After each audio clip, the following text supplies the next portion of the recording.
important question, where is the best place for tasty chicken?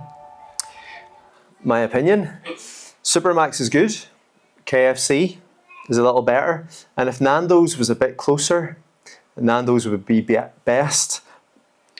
But if you speak to an American, chances are they will tell you Chick-fil-A. They will rant and rave about it, okay?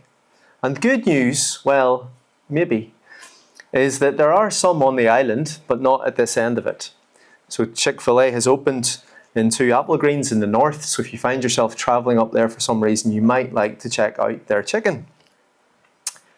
That is, as long as it's not Sunday. They're almost as famous for their chicken as the fact that they don't open on Sundays. All their stores close on Sundays. This is because the founder is a Christian who believes that his staff should have one day off to rest and to spend with family, and if they should choose, to go to church. So that owner has decided that it's not just something that's good for them, but actually it's something that should be made available to those they're responsible for as an employer. They want others to know the freedom of it. Wonder what you think of that. As we spend some time today in the 4th commandment to remember the Sabbath, how do you think that applies to us as Christians today? Do you yourself seek to put that into practice by taking a day off, or at least the principle of it in terms of taking regular times to rest? The Ireland we live in today, the majority of people taking a Sunday off work with shops closed to spend time with family and to worship, well, we're a long way from that, aren't we?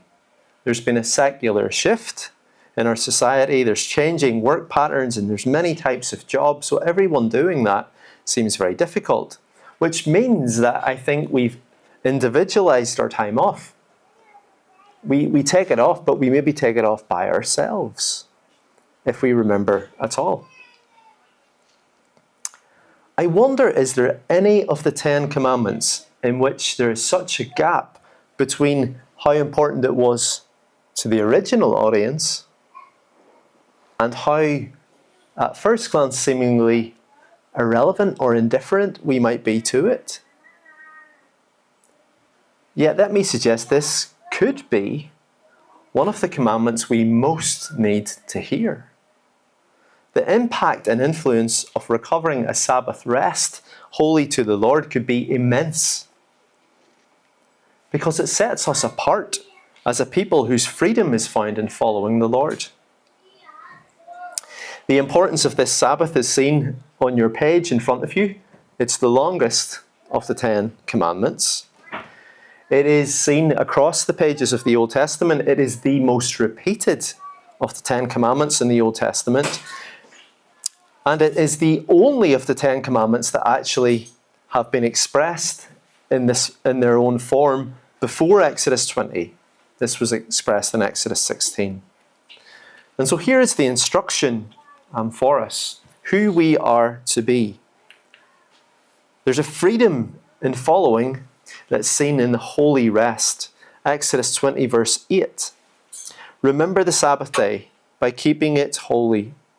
6 days you shall labour and do all your work, but the 7th day is a Sabbath to the Lord your God. On it you shall not do any work, neither you, nor your son or daughter, nor your male or female servant, nor your animals, nor any foreigner residing in your towns. Sabbath comes from the word meaning desist or to cease. It's a stop from our work to rest. A stop from the full-on flow of 6 days' work. It resists this. Not that work is wrong in itself. Work is part of God's good design for us as humans in the beginning. Rather, it is wrong that work is in itself seen as all there is to us, and we leave no room for rest. We all need to stop. The instruction is to remember here, remember the Sabbath. And that's more than a mental command, but it speaks of keeping it or practicing it. Just as with God's covenant, to remember his covenant was to obey it. So to keep the Sabbath is to show yourself faithful to God's covenant or God's way of living. And in fact, all of the commandments mark this out. They mark out God's people as holy. And this one is in terms of time and work. They were to be different than those around them. They not only rest, but they rest to the Lord. They stop so they can worship. In taking their hands off their work to focus on the hand of the Lord in creating them and saving them, they were powerfully reset and reminded who they were. They were reminded that what matters most is their Creator and the world that He has made and granted us as a gift of grace to enjoy. Not a world of our own making, where unless we keep up, everything falls apart, where everything depends on us. It changes that way of thinking. Did you notice how the Sabbath was to be fair and equal? There was justice associated with it. Those in power weren't just to sit back, put their feet up and enjoy it for themselves on the backs of others. They were actually to use their power to extend rest to others, for your family, for those who work for you, for your very livestock, and for any foreigner residing in their towns. Those who were vulnerable and open to exploitation as outsiders were to be protected by this justice. God has freed His people here, Israel. They are no longer slaves. So they are not to exploit others for their freedom. There's a revelation here in each of these commands, isn't there? And we see here that God frees us. There's freedom associated with Him and holiness. God's people have only made it to this holy mountain in His powerful presence because He has freed them. Verse 2 that Adam read for us, I am the Lord your God who brought you out of Egypt, out of the land of slavery. They've been freed to worship Him. And these 10 words or commands set out how they're to do this. They already have been freed. This is how they are to live freely, holy to the Lord. And they're given a reason for this command. And it's found in remembering the beginning. Verse 11. For in 6 days the Lord made the heavens and the earth, the sea and all that is in them. But He rested on the 7th day. Therefore the Lord blessed the Sabbath day and made it holy. The number 7 in the Bible signifies completion or fullness. God rested not because He was exhausted, not because He has spent all His energy and He needed to recover. He rested like a worker who's satisfied with a job well done. He enjoyed His creation. And He establishes this rhythm of work, then rest, before it was ever commanded these many years later. He blessed the Sabbath and He made it holy or set it apart. You see, God will not have His people enslaved or exploited. And He knows how prone we are to forget this. To forget who He is and to get lost in our work, to get swamped or to get swept away. So He sets aside this time. And He also knows that we're prone to sin. Indeed, from this mountain, as we go forward, there's 40 years of wilderness wanderings. A judgment on a generation who would not believe His promises. And then before they go into His promised land to a new generation, these 10 commandments are repeated. And in Deuteronomy 5:15, we have the same commandment, but it's got a different reason beneath it. They're to remember that you were slaves in Egypt, and the Lord your God brought you out of there with a mighty hand and an outstretched arm. Therefore, the Lord your God has commanded you to observe the Sabbath day. In other words, remember your freedom. Don't go exploiting or enslaving the next generation who comes behind you and being harsh on them. All of this shows that to know God and to follow His ways is to find freedom. How strange that will sound to many people today, or to some people today, who think that the Christian faith is restrictive. or consider it, as well as other religions, to be heavy or burdensome. Maybe including a distorted form of Christianity, which is mere moralism and just doing good to save ourselves. This is not God's heart for us, nor what is found in following him, because what we find in following him is joy and blessing and freedom. And this for us is a real and present need to know. God would have us live in freedom following him, not weighed down, not stressed out, not run into the ground. We see this in what Jesus went to war for. Who did he clash with most? Who was he in conflict with? Well, as you read through the Gospels, it's the scribes and Pharisees. And what was that about? Well, often it was about the Sabbath, wasn't it? It had been codified and specified with man-made traditions to pin it down, and the legalism was burdensome. And Jesus just wouldn't let it lie. He challenged them constantly. Their Sabbath rules were a prime example of their weighty legalism. So Jesus fought for authority to teach what was true to set people free. And on a number of occasions he sought to show freedom comes not from a following the letter of the law, but missing its very heart. He challenged their restrictive definitions of Sabbath. He refused to be bound by their narrow condemnation of him. He provocatively healed people on the Sabbath, even when it really annoyed others, because he sought to set the Sabbath free. Because he wanted to set people free from that form of religion. In one of these power struggles in Mark's Gospel in chapter 2, verses 27 and 28, he says this: "The Sabbath was made for man, not man for the Sabbath. So the Son of Man himself is Lord even of the Sabbath." Just as then, even now, we should be wary of those who seek to pin down every detail and be particularly precise to protect us from breaking God's law by adding our own. People who seem to have everything covered in the making of many laws, like those, there is much enslavement. Stepping into the Sabbath rest of Jesus is to know a freedom which actually expands much further than just one day off. It's seen in the whole of our lives. But we know in each of these commands there's a confession, isn't there? It brings up to us who we too often are. And here I think it reminds us of how we forget Sabbath, whether that be a religious or a secular slavery. We can still be weighed down today. Some of us here in church may have grown up in religious backgrounds.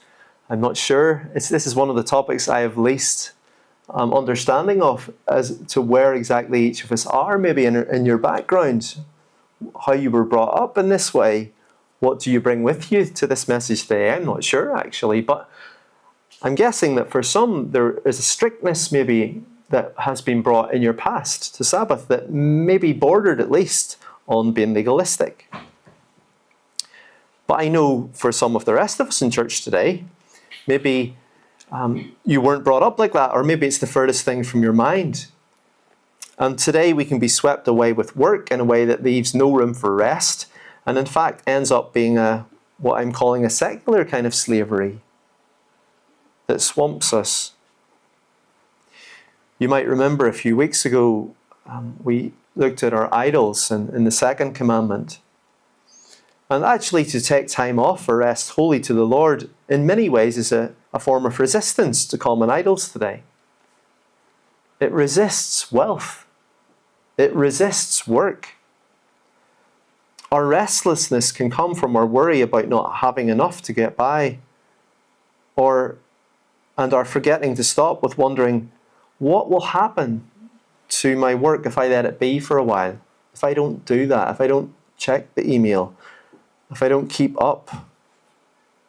Have we forgotten to rest wholly to the Lord? And this commandment, for me, challenges some of our thinking on Sabbath. Sabbath it's more than me, but it's God. It's more than just a rest. It's more than just well-being. It's actually Yes, it's good for our health, but it's a time holy to the Lord. It's a time when we rearrange ourselves around Him and His reality, that we're restored. Also, it's more than just for me, it's actually for us. How in our resting do we bring others with us into blessing? Maybe in our families, or ordering our lives and using whatever power we have to seek justice where workers are not exploited but can find rest in their work. Or do we vote? Do we advocate for a way of life in this country where people have enough to take a holiday, to take a break, to take a rest? There is here a collateral blessing or cursing for resting or not ceasing. Made me think of work and stress across our families. The go, go, go of parents can impact kids. Stress, they feel it. But also, running after the kids here, there, everywhere across our weekly schedules can affect the whole house too. And parents, where are our times of rest? It's also more than just theory, but it's practice. Do we have patterns in our lives where we not only take time off, but prepare for it and look forward to it rather than just slump into it, exhausted? Rather, we find ways of savouring and enjoying it. And we seek to develop and to grow in this. There is a word of hope here for us.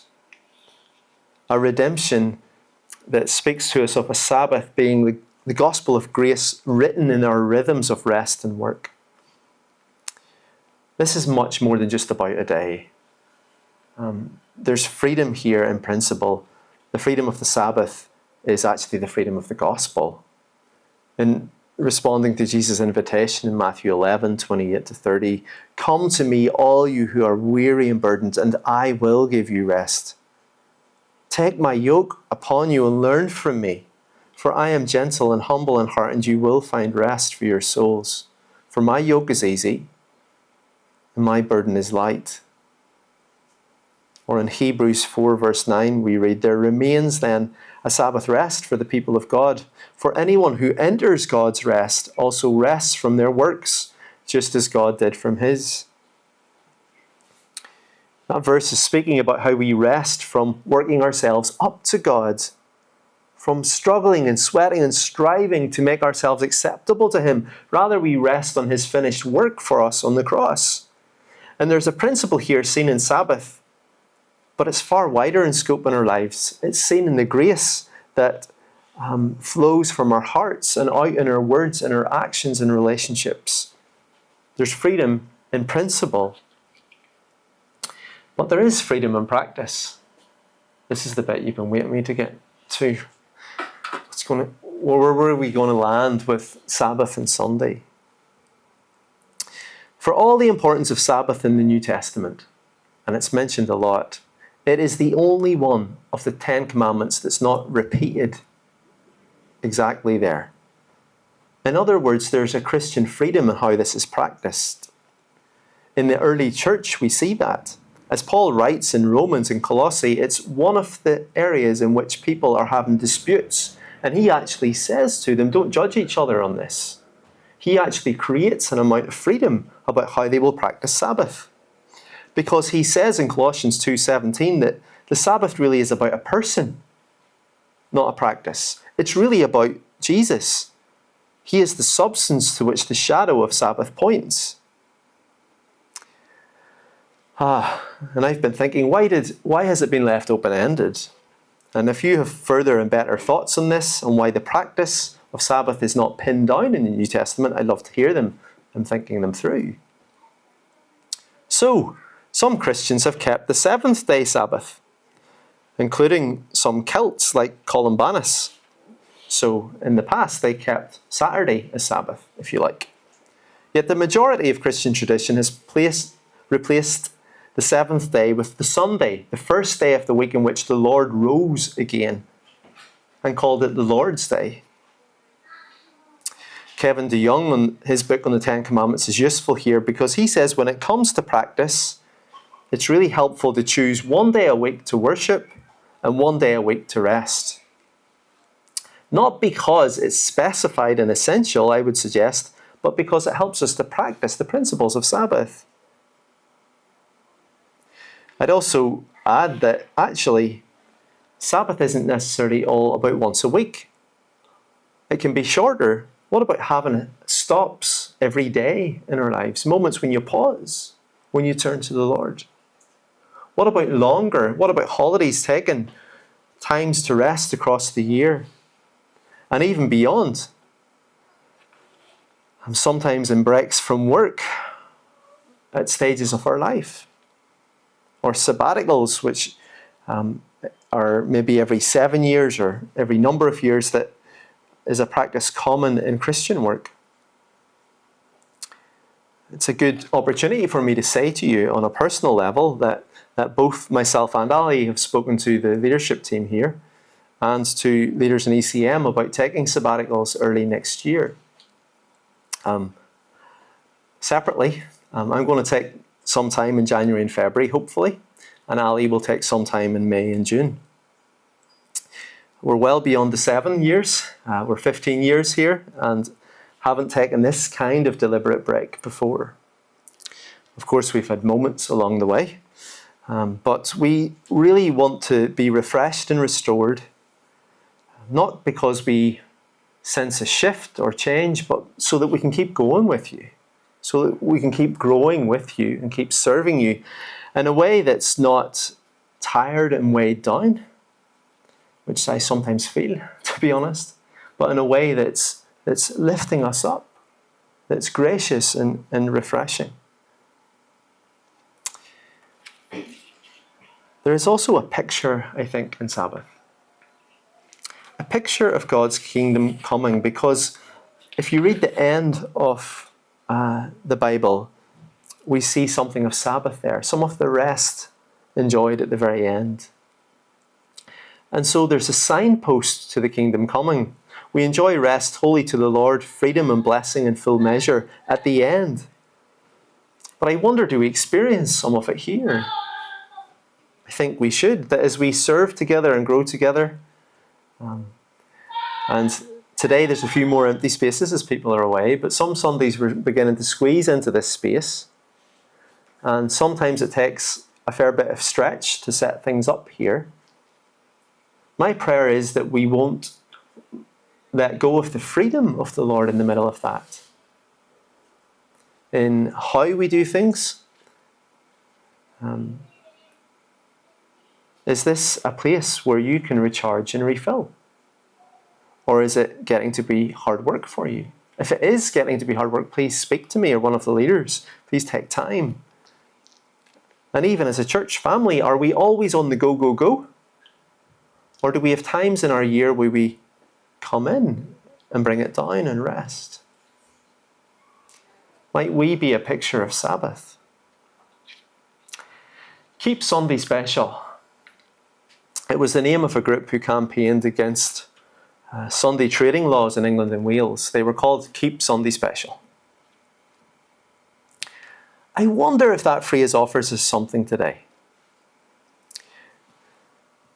If we are free from work on this day and we can bring together some of the aspects of a Sabbath holy to the Lord, more than a rest, but a rest holy to Him as we worship Him, more than me as we spend time with family and friends in church, maybe more than this time, but as we can around the table in nature or having fun. I think we already know some of this together. I think Sunday is a special day for us as a church family. It's where we draw from the Lord and seek Him together. I can't point you to a verse, unfortunately. No, I'm joking. I can't point you to a specific verse that says you must make it Sunday. I can say that in Hebrews 10:25, we're told to not neglect meeting together. And so I think that suggests there's value in keeping Sunday special as we would enjoy some of this freedom together, as much as we're able and we can. being present to listen and learn from the Lord and to love and encourage each other on. Because in this, there is blessing. And in this, we might grow in knowing freedom. Let's pray together.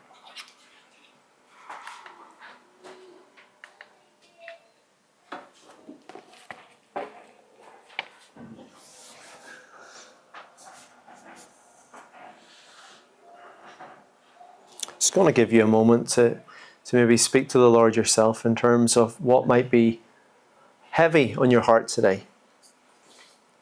There's that idea of a Sabbath being a time in which you can unburden yourself, that you leave the weight of work behind, but you can also give to the Lord afresh your worries or your fears or your sorrows. It might be your health or the health of those close to you.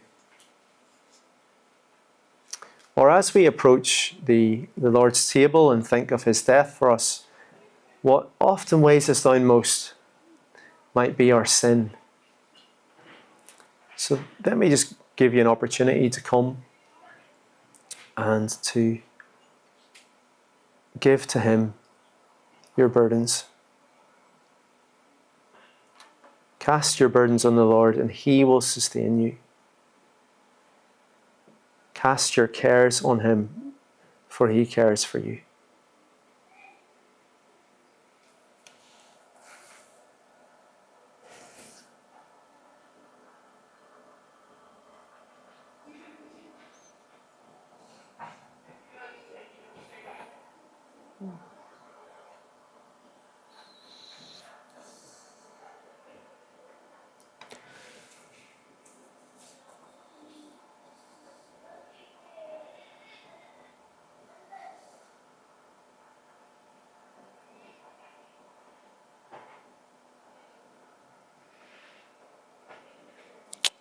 Lord, I think of the story just of